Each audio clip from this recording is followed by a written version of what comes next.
Mayong adlaw kanyang tanan mga ka-dear friends. Kumusta? Kini na usab ang inyong ubos nga lagad nga si Papa Joe para sa tuang Dear Papa Joe Stories YouTube channel.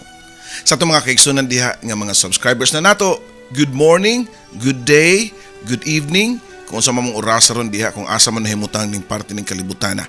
Sa itong mga bisita diha nga karon pa nakabantay sa tuang YouTube channel, labi na sa katong mga Visayan speaking people, please subscribe and click the notification button para ma-notify mo ha sa itong mga bagong istorya nga pinadangat sa ito ang mga subscribers. Shout out again sa tanan labi na sa mga OFWs, labi na sa ito ang mga kaigsunan nga nagtrabaho unya agi og pawa sa laay maminaw usab sa ito ang Dear Papa Joe YouTube channel.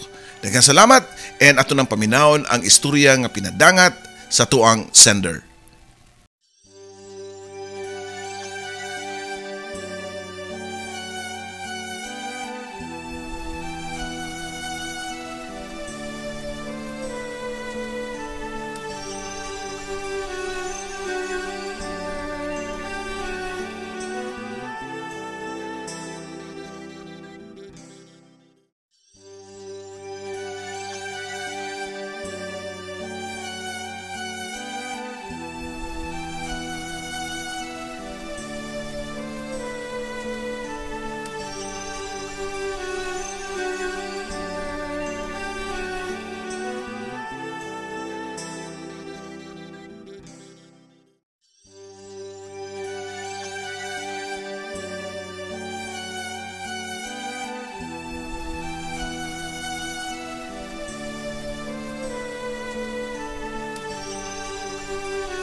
Ang atong suwatampo karon pinada sa atong isuon nga si Nancy. I don't know, sa kadugay na nato sa tuang YouTube channel og nahinumdum pa ba mo sa iyang istorya. Para mahinumduman ninyo, atong basahon ang iyang istorya karon tuiga 2024. Dear Papa Joe, kumusta? Kung nakahinumdum pa mo nako, ako to nga nakapada og story way back 2018 sa programa ni Papa Joe. Pila na ba katuig? Kung wa ko masayo Papa Joe, mga 5 or 6 years na ang nakalabay. Sud niya ng panahon na, nagpakahilom ko para rapod sa healing sa kong kasing-kasing nga nasakitan. Pero dit bot ipasabot nga nagpakahilom ko nga wa na ko'y update sa mga panghitabo sa ko ang palibot. Doon nagyapon. Ug usa niini mao ang padayon ko nga updated sa imuhang YouTube channel Papa Joe. In fact, doon ako'y nabasahan nga nag-comment about sa kong story nga nangayo sila og part 2. Kaya ganahan sila makahibaw sa update sa kinabuhi ni Nancy. Yes, sakto. Sakto mo sa inyong nadungog. Ako to nga Nancy nga nagpada og storya 5 years ago.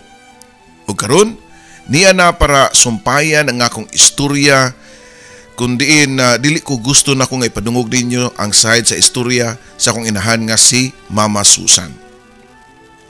Pila ka tuig pud ko nga nagpakahilom ug sud niya ng panahon na prove na ko nga tinuod ang ilang giingon nga time heals, Papa Joe. Papa Joe, nagsuwat ko balik nimo para mapaminawan sa imuhang mga followers nga dili ang akong istorya kundi ang istorya sa akong mama nga si Susan. Kaysa pagkatinuod lang, mas nindot ang kaagi ni Mama kaysa ako 5 years ang ako ang gidevote nga time para mag-research sa kinabuhi ni Mama. Kay bisag iya kong anak, daghan ko ugwa mahibaw-i sa iyahang pagkatao. Very secretive kayo si Mama. Pinili lang ang iyang isulti diri kanako. Mga kasagaran, masyak na lang ko sa mga mahibaw-an nako. Usa ka balita gani o revelasyon sa iyang pagkatao. Pero wa na ko basula si Mama. Nasabtan ako siya nga gusto lang ko niya nga protektahan. Doon na ubang mga masilang panghitabo sa iyang kinabuhi nga mahadlok siya nga makahatag og disturbance or distraction sa ako ang pagkababay. Labi na nga nagdalagan ako niya tong higayuna. Ug di na ko maglangan Papa Joe isay-say na kong istorya sa kinabuhi o gugma ni Mama Susan. Ang sunod ninyo mapaminawan mao ang point of view o sa gitawag karon nga mga pulo nga uso na nga POV ni Susan nga inahan sa tuang magtatampo karon nga si Nancy. Ang among pamilya nagikan sa ka middle class family sa Iligan. Duha mi ka man nag-igsuon. Si Annabel ang ako maguwang nga babae ug ako ang manghod. Sa among lugar, inila kami man nag-igsuon nga usa sa mga pinakasikat tungod sa among itsura. Pero sa among duha ni Ate Annabel ug ikumpara mi, layo ra kayo ko. Mas guwapa si Ate Annabel ug puti kayo siya unya mistisa pa. Samtang ako medyo may pagkamorena pero kutan-aon ming duha. Dili gyud ikapangutana nga manag-igsuon mi tungod sa dakong resemblance namong duha. Dunay mga trabaho ang among mga ginikanan ug kung parte sa pag-eskwela ang hisgutan maka-afford pud unta sila og paedukar namo. Pero si Ate Annabel human sa iyang pag-graduate og high school ni prangka siya namo sa among mga ginikanan nga manrabaho na lang siya. Kailan na kay ko sa kong ate nga kapuyan siya mo eskwela. Way nahimo ang akong mga ginikanan kay di niya mapugos ug di nagyud ganahan mo eskwela si Ate Annabel. Third year high school ko niadto dihang nilarga sa layong dapit si Ate Annabel. Ug matud pa niya sa among mga ginikanan nga dunay nag-recruit niya og trabaho sa sales something. Pero layo ang lugar ngayang adtuan. Somewhere in Negros kuno. Ang lugar nga ilang adtuan og di kay siya lang. Daghan silang mga babae nga sama niya nga pinili og nindot ang mga barug para sa maong produkto. Mga pagwapa kuno so kinahanglan nga mga presentable pod ang hitsura sa mga muendorso. Di man po kuno siya matawag og tindera or promo. Mas duol sa term nga model kuno. Model kuno sila mao nga mga pagwapa gyud ang mga produkto nga bagay nila. Ug tuod man nilarga si Ate Annabel. Niadto mga panahona di pa uso ang internet o ang gitawag nato karon nga social media. Suwat pa nga gitawag og snail mail ang uso niadto. So sa katuig kausara magpada og suwat si Ate Annabel kanamo. Nagpaybaw nga okay ra ang iyang trabaho. Siyang suwat do na pay nakalukip nga mga printed nga litrato nga iyahang mga solo pictures nga puwerte naging gwapaha tan-aw ni ate kay ni samot siya kamistiza. Ang lips puwerte ng pulaha unya nindot na kay mga sinina nga uso na niadtong panahona. Doon na po ilang litrato nga grupo or daghan sila mga kauban niya nga matud pa sa mga suwat, kauban niya nga mga model nga puwerte pod nga mga gwapaha Papa Joe. Nindot kay sila og mga sinina ug pula kaayo og mga lips. Ako pa kanang giingnan nga akong mama nga inigbaos niya og suwat ni Ate Annabel akong gitugon nga mo graduate na kog high school ug mo trabaho pug ko sa iyang trabahoan. Gusto ko nga moapas ni ate aron mo trabaho pud sa iyang trabaho isip usa ka model. Madawat naman po siguro ko kay di man mi maglagi og itsura sa akong maguwang. Kung butangan lang kog makeup o lipstick ang akong naong sigurado nga mapareha pug ko niya kagwapa. Pero igo lang ko gikasuk-an sa kuang inahan. Pagpuyo di Susan, sa tanan nga pwede nimong gustoon ang mapareho jud ka sa imong ate. Kung tinuod nga nindot ang iyang trabaho, nganong wa man lang siya na makapadana tog kwarta diri. Matod pa sa kong mama Papa Joe. Nitubag po ko nga base nagsalik si ate nga naamoy mga trabahon duha ni Papa ma. Sa pagsulti nako niadto nilakra ang kaguol sa naong ni Mama. Wa nay trabaho si Papa nimo sunod buwan. Manira na ang ilang kompanya kay ni file na og bankruptcy. Sa kadugay niyang trabaho sa ilang kompanya, wa man na siya makuha nga pabahon. Nakuratan ko sa akong nadungog.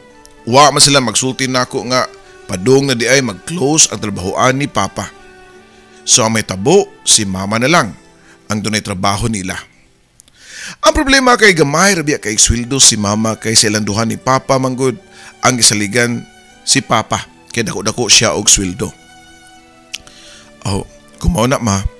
Bawo sa igsuwat si Ate Annabel nga ingna nga mangayo tag kwarta niya. Matud ko pa. Nga maupoy gibuhat ni Mama. Iyang gisuwatan si ate nga mga igtabang pero wa na mo baws si ate og suwat. Unya, Wa na pud may balita kung naunsa na siya. Usa ka tuig pa usa nilabay. Usa ka kalit nga pangitabo niabot si Ate Annabel sa amoa. Gibati kog kaibog sa itsura kay murag gyud siya artista nga niabot sa amoa. Daghan kayo siya mga alahas nga gold. Ako siyang giingnan nga, ate, may paihatag nimo ng usa sa imong alahas ni mama para iprinda kay wala siguro ka kay bawo nga o basin wa nimo madawat ang among suwat nga nangayo mig kwarta para sa imong kasayuran te lisod na kaayo ta kay wa nay trabaho si papa. Unya sukad nga nagtambay na lang siya pirmi nagkasakit pagyud. Nangupaw si Ate Annabel ug masulubon nga nitubag nako nga kaning mga alahas nako Susan. Fake raman ni. Di man ni tinuod nga gold. Og abi nimo Susan, ato-ato lang niya. Puro maramay gaayo taon nako eh. Di man ko daghang kwarta. Sa linya manggod sa among trabaho nga kinahanglan gyud mi nga magpagwapa kay mawad-an mi customer. Sa among trabaho manggod kung kisay bag-o nga presko mo ilugan.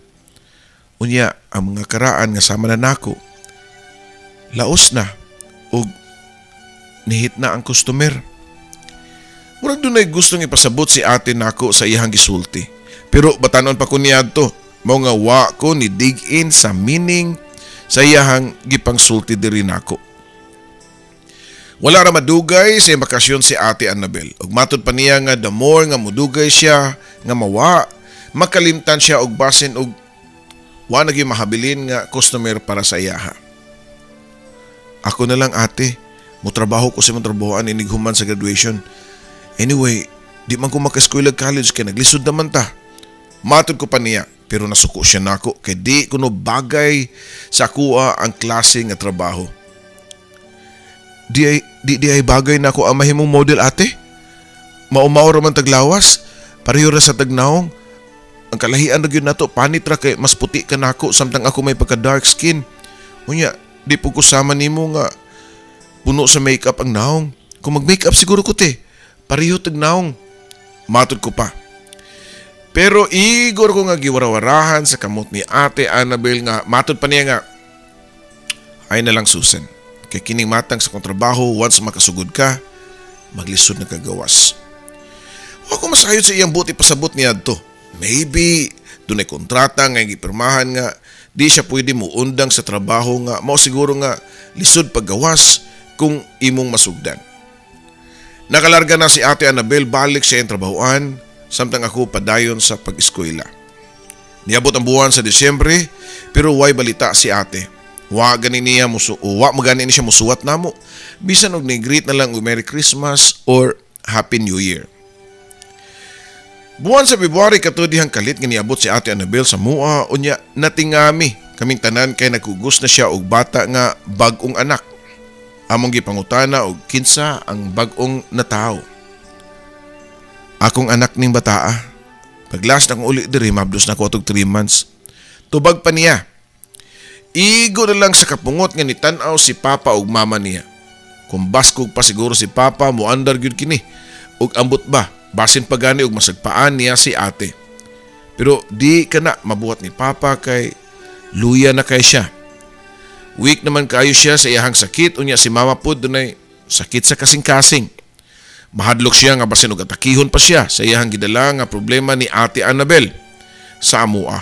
Nga matud pa nilang duha sa mga ginikanan nga dugang-dugal na kalisod og problema nga among giatubang diri. Pero diyan kami na lang ni Ate Annabel iyang gitunol nako ang bata. Ika na atiman ani Susan. Matud pa niya. Napaatras ko sa iyang gisulti kay matud pa ni ate nga mobalik na siya trabaho ug dili na siya dawaton kung magdapa siya bata didto sa trabahoan.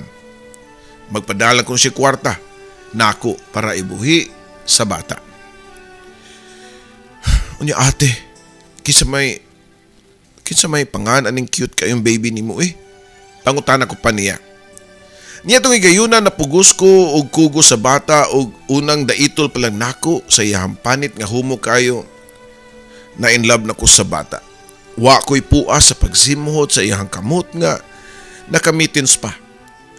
Mamuwa-muwa ang aping sa bata nga murabag anghel nga nahinano kayo sa pagkatug. Murag nakasabot nga di siya angay mahimong isturbo namang duha ni Ate Annabel nga nagsabot unsaan o pagdiskarte kadtong sitwasyon na. Sige ate, ako'y bantayani.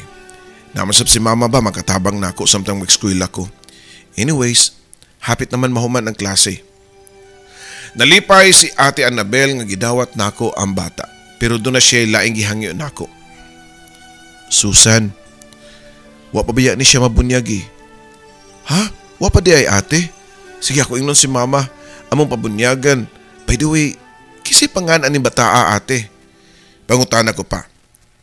Akong gihatag niya ang name kay Nancy. Pero ikaw, gusto nimong usbon ang pangan niya, narani mo. Tubag pa ni ate. Ako rin gipabuot ni Ate Annabel sa pangan sa bata kung ipadayon ba nako ang pangan nga Nancy or usbon nako ang iyang pangan. Nagplano naman ko si ate nga iyang ihatag nako ang bata kay matud pa niya. Every time nga makita niya ang baby, makahinumdum siya sa lalaki nga mo'y amahan ni Nancy.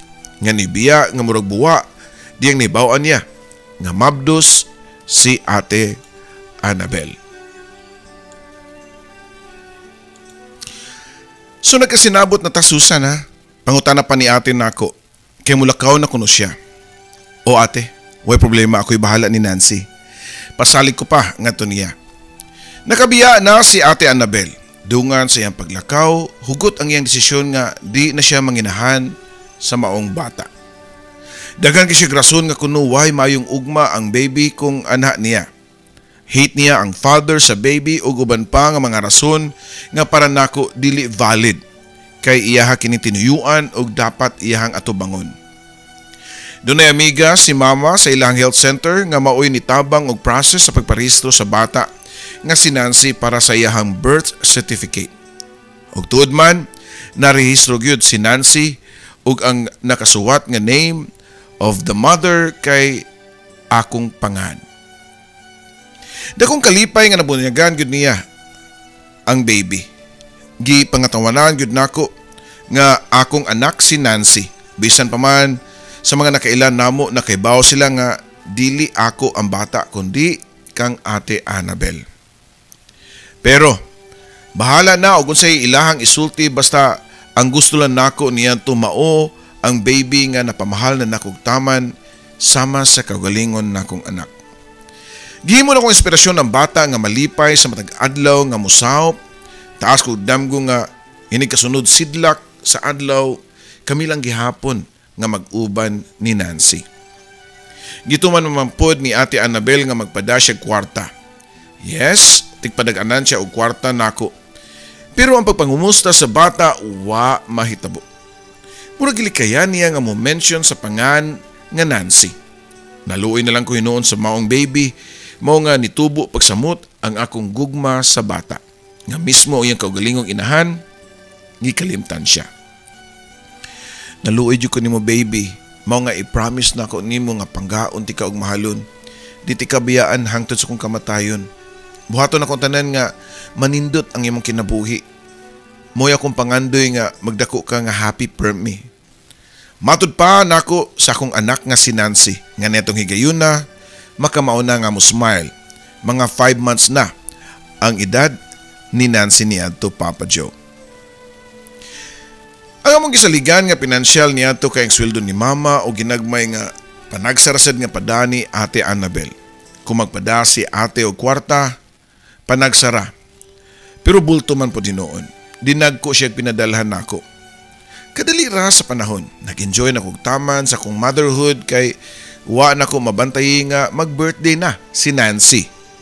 First birthday niya, mao nga naning kamot yun ko upangita og kwarta para mahatagan siya og nindot nga birthday party.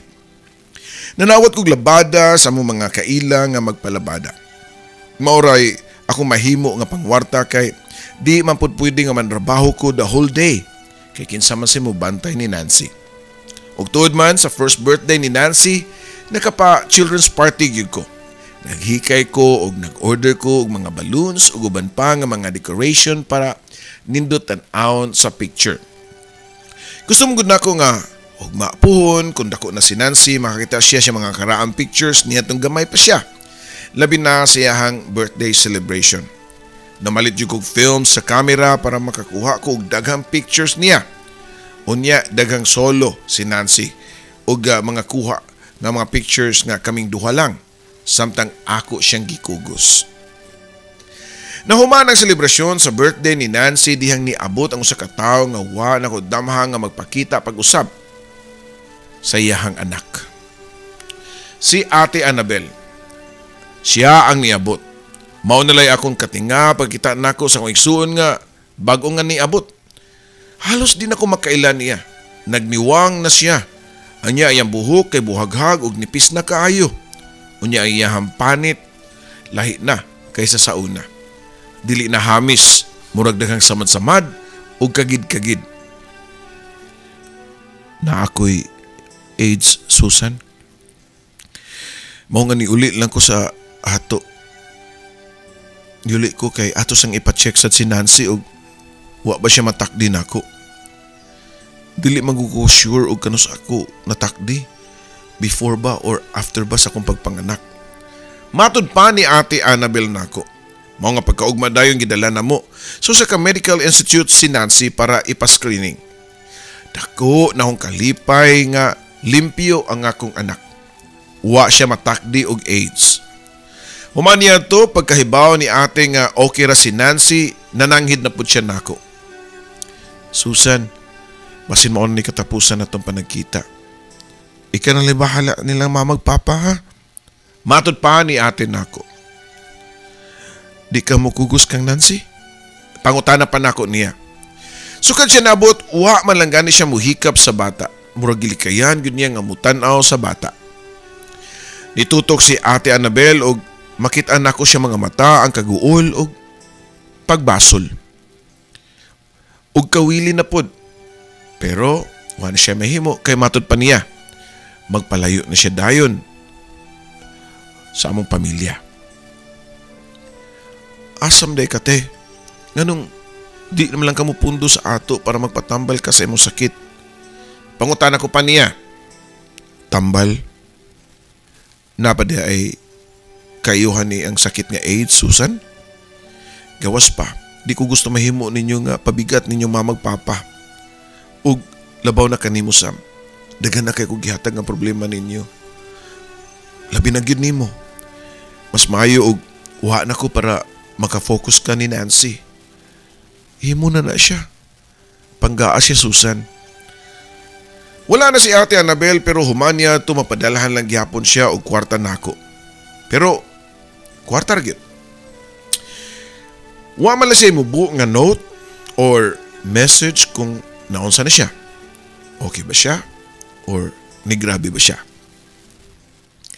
3 years old na si Nancy niyato diyang usa ka adlaw dunay idarang babae nga ako natagbuan ug sulti pa niya nako nga nakaila ko no siya kang Ate Annabel. Sa una, kay kauban sila ug trabaho, isip, masahista. Dito pa ko nakaibaw nga namakak lang di ay si Ate Annabel namo. Nga model ko no ang iyang trabahoan. Kaya tinuod di ay niya nga trabaho, usa ka masahista. Dito po ko nakaibaw nga 1 year na kuno nga niundang si Ate Annabel og trabaho dito sa massage parlor. Og wa na pud sila'y kasayuran asa siya ni balhin og trabaho.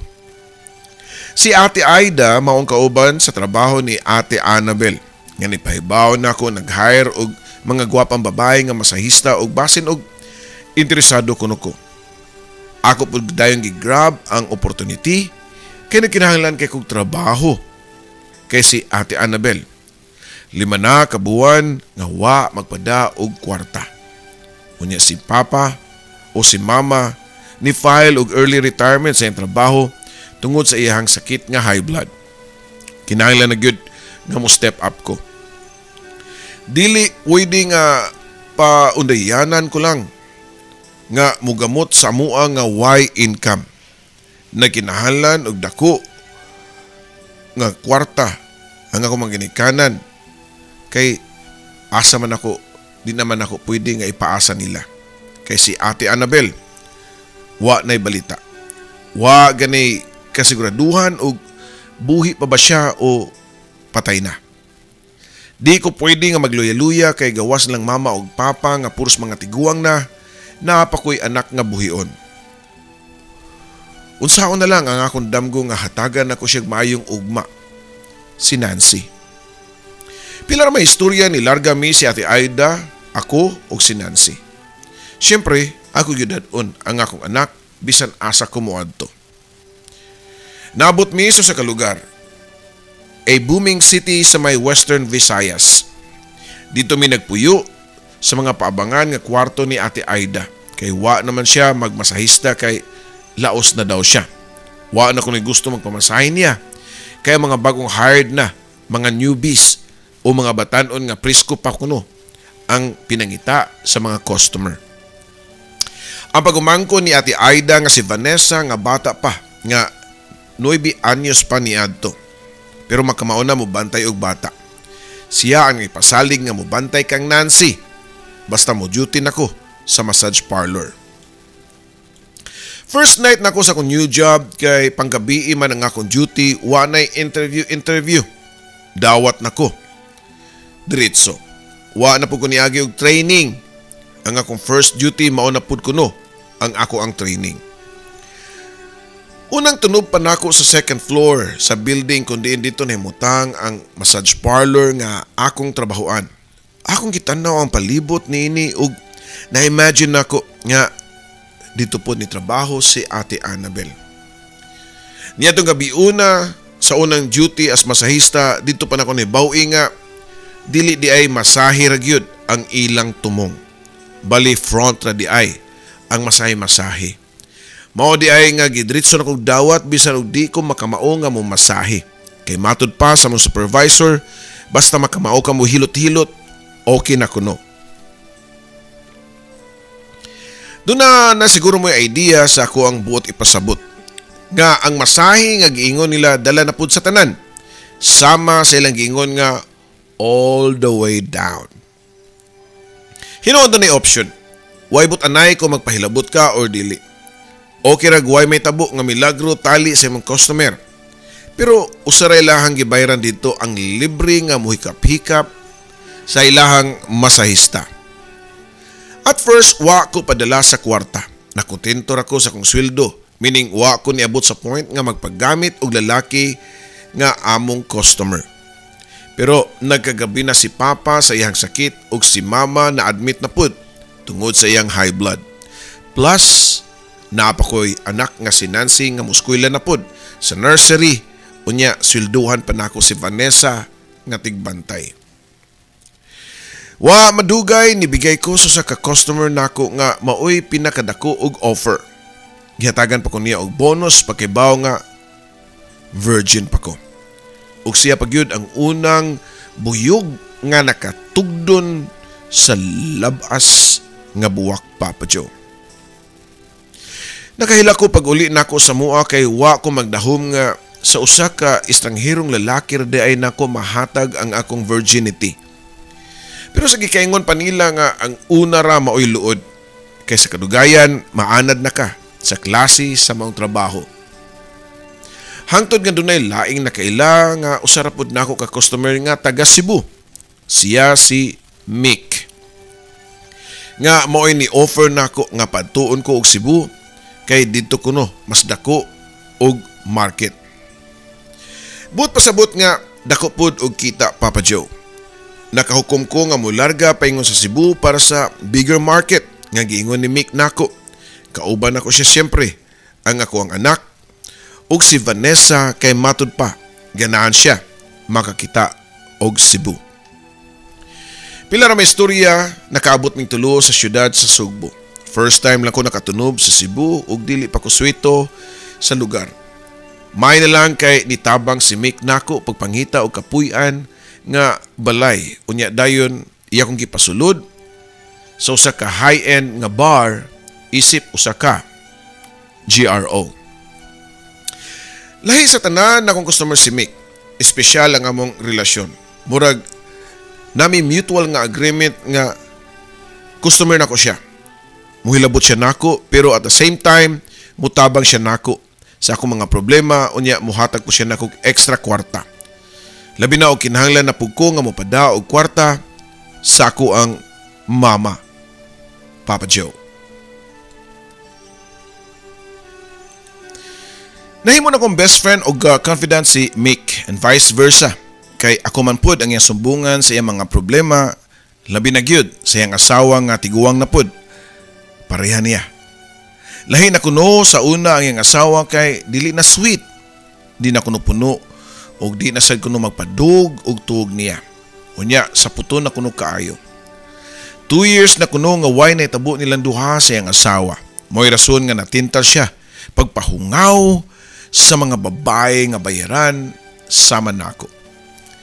Ako po siyang kitambagan nga sabtala na imong misis kay ingon ana man sa mga kong mama basta mo reach na kay menopausal stage, matod ko pa. Salamat Susan ha. May na lang kay naa ka nga akong kasultihan. Kung wa pa ka, ambot, mabuang na lang siguro ko. Matod pa ni Mick. Unya, nangumusta po siya kang Nancy. Pariyuming duha si Mick halos tanan sa mong kinabuhi na ilhan namo kay amo man silang hisgutan. Nakaila ko sa pangan siyang asawa o mga anak ni Mick. O nakailapod kayo siya kang Nancy bisan og wa pa sila magkita. Si Mick po ang akong sumbungan every time mangutana si Nancy kinsay iyang papa unya wakoy ikatug-an. Sultian na lang kahanako siya sa tinuod. Mao say pangutana sad ni Mick nako nga angay kuno tugyot ni Mick nako nga sultihan na lang kuno sad nako sad si Nancy sa tinuod. Ug matod ko pa nga unsa may isulti nako niya nga tinuod. Tinuod ako nga trabaho nga GRO ko. Pangutana ko pa ngadto niya.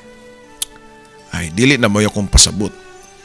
Sultian mo siya nga di gyud nimo siya anak. Anak siya sa mong isuon para safe ka ba? Basin og moabot ang panahon nga makibaw si Nancy sa tanan sama sa imuhang tinuod nga trabaho. Unya, iya pod nga tinuod nga pagkatao.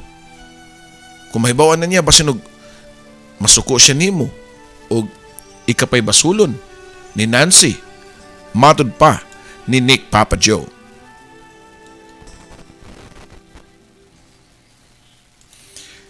Sa akong pag-inusara, akong gitimbang-timbang kung angay ba na kong sultian si Nancy sa kamatuoran.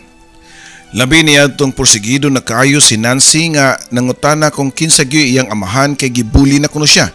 Sa ilahang school nga fatherless kuno siya. Kay wa siya masulti nga pangan sa nga iyahang amahan. Masusan, tagay ko og pangan sa akong amahan ma. Okay ra nako, at least mo'y akong isuwat sa papel ba. Kung pasuwaton mi og name sa mother o father. At least ma, di mablangko ang papel. Matod pa sa akong anak nga si Nancy Papa Joe. Murag gikumot ang akong kasing-kasing niya tong higayuna. Mao nang tato ang panahon nga muangko nako. Wa ra bay aso nga makumkum. Moabot gyud ang panahon nga mudako si Nancy og muuli sa mong yutang na tawhan og dito mahibaw-an niya ang tinuod niyang pagkatao. Pero bisag unsaon di gyud nako masulti niya kay mahadlok ko. Basin masuko siya nako og manluod. Tulin nga ng labay ang mga adlaw, high school na si Nancy. Nagdako nga itsuraan, ang yang naong liwat kaayo nako matod pa sa wa makaila kang Ate Annabel. Pero sa nakakita kang Ate Annabel, makaingon gyud nga wa naliwat si Nancy nako. Mas hawig siya ni Ate Annabel. Usa ka adlaw ni adto dunay nagpahibaw nako nga ang akong amahan gibawi na nasa labang makagagahom. Gitawagan ko sa akong mga priyente nga papalion ug mao katong unang higayon nga nakauli ko sa mua og pagbalik. Pero wa na ko dad-as si Nancy. Kay doon ako'y kahadlok nga basin naay usa sa among mga kaliwat o sa amua nga makatug-an nga di ako ang iyang inahan. Paglabay sa katuig namatay ang akong papa ni apas pod si mama niya. Niuli gyapon ko sa mua pero wa gyapon ako dad-as si Nancy. Sa duha na mga ginikanan nga gilubong, gipangita nila si Ate Annabel kung asa, nga nung wa mo pauli. Ako ray bugtong nasayod sa tinuod nga kahimtang ni Ate Annabel. Gidawat na nako nga niyatong higayuna, dugay na nga nipanaw sa laing kalibutan si Ate Annabel. Padayon ang pagpanlabay sa mga adlaw, wa na ko damha nga mo-graduate na si Nancy sa college. Ako na pinakamalipayong binuhat sa tibok kalibutan. Maura to akong goal na ako sa akong life, ang makahuman si Nancy sa iyang pag-eskwela. Para nako niya to. Tapos na ang akong purpose ning kalibutan na Papa Joe. Dugay naman gyud na akong gipromise ni Mick nga unya na konsultihan si Nancy sa tinuod na akong trabaho kung makagraduate na siya college para di siya madistract sa iyahang pagtuon. Sa katapusan, nasulti nako kang Nancy ang akong tinuod nga trabaho, pero wa siya masuko nako. Ingon ana kabuutan ang akong anak, Papa Joe. Hinuon niyang gipadayag nako kung unsa siya ka-proud nako isip iyahang inahan. Pagkaibaw ni Nancy sa akong trabaho, iya kong gipaundang kay siya na kuno'y mubuhi nako. Dili sayon ang sunod nga nitabo kay ang akong mga suki nga customer adto naman sa amoa mangita nako. Para di na may mosamok sa mong pagpuyo, nibalhin migbalay si Nancy. So sa ka-private nga subdivision, para wa na'y makahibaw nga kanhin ako nga customer ug magmalinaw na ang among pagpuyo. Nabaguan ko sa among bagong pamuyo ni Nancy. Labi na sa mong balay nga mingaw kaayo. Iniglakaw niya sa trabuan, ako nalay mahabilin. Mingaw kaayo ko nga murag madungog na ko hangtod ang pinitik sa akong pulso. Sa akong pag-inusara sa balay, dito po magbalik-balik sa kong nahuna ang mga sayop na kong nabuhat sama sa pila na kaha kapamilya ang naguba nako tungod nga usa ko kabayarang babae. Musanto pod sa kong nahuna nga kung mamatay ko, basin di ko dawaton ni Satanas, Papa Joe. Nakabantay si Nancy sa akong kausaban. Mao siya namugos nga maglingaw-lingaw ko. Magigamiga ko sa gawas. Pasyapingon ko niya sa mga mall. Pero di man ko ganahan kay basin og matagbuan pa nako nga akong mga customer sa una. Sukad ko nga niundang og trabaho, giputol na pud nako ang akong contract sa outside world, lakip na kang Mick. Usa kadlaw niadto diyang nagkuyog mi si Nancy nga nanimba na tagbuan namo ang akong amiga nga taga Muara, nga taga Iligan. Ug matud pa niya nga magtukod siya negosyo nga dance studio kuno. Di man gyud unta ko ginahan nga biyaan si Nancy, pero nakanuhon ako nga basin og wa ko ma-experience na maglingaw-lingaw kauban niya. Basin og malingaw siya nga kung wa ko malingaw sad siya sa iyang mga kauban ug amiga sa trabaho. Gusto ko nga makasuway sad siya og normal life si Nancy nga magparty-party ug labaw na sa tanan. Mahigugma og usa ka lalaki, Papa Joe. Usa pod nga rason nga nun nibiya ko kang Nancy kay gusto ko nga magtigom og kusog para sultian ako siya sa tinuod niya nga inahan. Sayo na pagplano pero lisod nga buhaton. Sama niya tong birthday na ni Nancy, unya ako siyang gitawgan para mo greet niya sa iyang adlaw nga natawhan. Ug sa samang higayon, sultian ako siya sa iyang tinuod nga inahan. Pero wag gyapon ako masulti niya. Hinuon, ako siyang gipugos nga paminyoon. Ma, pag-enjoy diha. Ayaw ko pugsa nga paminyoon kay wa man gani ko iya magminyo na hinuon. Matud pa sa akong anak, Papa Joe. Kada mag long distance call ko ni Nancy, wa siya lain nga mugawa sa iyahang o sa akong baba kundi ako siyang paminyoon. Yung wala ko damha nga iya man gyud di ay nga buhaton. Usa ka adlaw niya nagitawagan ko ni Nancy kay papulion ko sa Cebu kay makikita ang pamilya sa iyang boyfriend ug mamay na gyud kuno siya. Nalipay ko sa akong nadungog. Mas maayo og duna siya bana og pamilya para naay magmahal niya kung wa nako. Nilarga ko paingon sa Cebu para makikita sa pamilya ni Axel nga mo'y boyfriend ni Nancy. Pero sa gabi sa pamay nahitabo ang dakong iskandalo og dakong kauwaw diyang usa sa ilahang kuyog mao ang uncle ni Axel nga ako kanhi customer. Niadtong gabiuna na bulgar nga unsa nga klase ang akong trabaho nga gikauhaw kayo samahan ni Axel. Di mo sugot si Nancy nga pakuwawan ko sa pamilya ni Axel. Ni-explain siya sa akong side. Pero yung explanation napunta lang sa lalis ug away. Kay bawo ko nga makakauwaw kayo tong panghitabua sa side ni Nancy pero bisag gamay wa ko niya gikauwaw. Iyang gipatigbabaw sa tanan nga unsa siya ka proud nako isip usa ka inahan. Silang atubangan gisulti ni Nancy nga mahal kaayo ko niya isip iyang inahan ug mawa na kuno ang tanan dili lang ako.